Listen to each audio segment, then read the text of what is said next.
kung ang pagbabasihan natin is yung Catholic doctrine, syempre, merong mali. Kasi ano ba sasabi ng Catholic doctrine? Na sex is only for procreation. So, anything outside procreation, let it be pleasure or whatsoever, masama na siya kasi nga, hindi siya for procreation. Pero kasi, physiologically, sabi ng ibang mga experts, masturbation is actually good for the body kasi for males, it helps prevent prostate cancer kasi nga, kung yung semen, yung semilya ng lalaki, naiipon lang na naiipon sa katawan niya, according to studies, merong mga irritants, carcinogenic compounds, na nagkakos ng irritation dun sa prostate, therefore nga nakaka-cancer. Kung masama ba or hindi, sabihin ko, wala naman.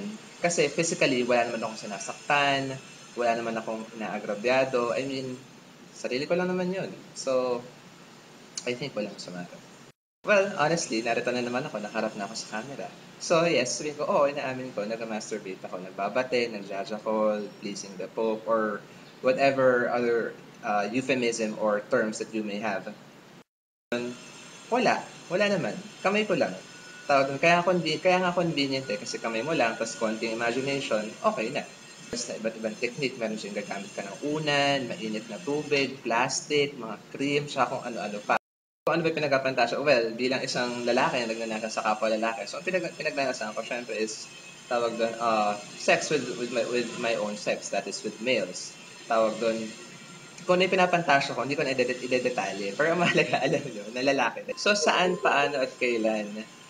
Tawag doon, saan yung kung saan ko normal na ginagawa, sa kwarto ko or sa banyo. Kasi convenient na nag-iisa lang ako, na wala akong mga abala, tapos wala yung makakita sa akin.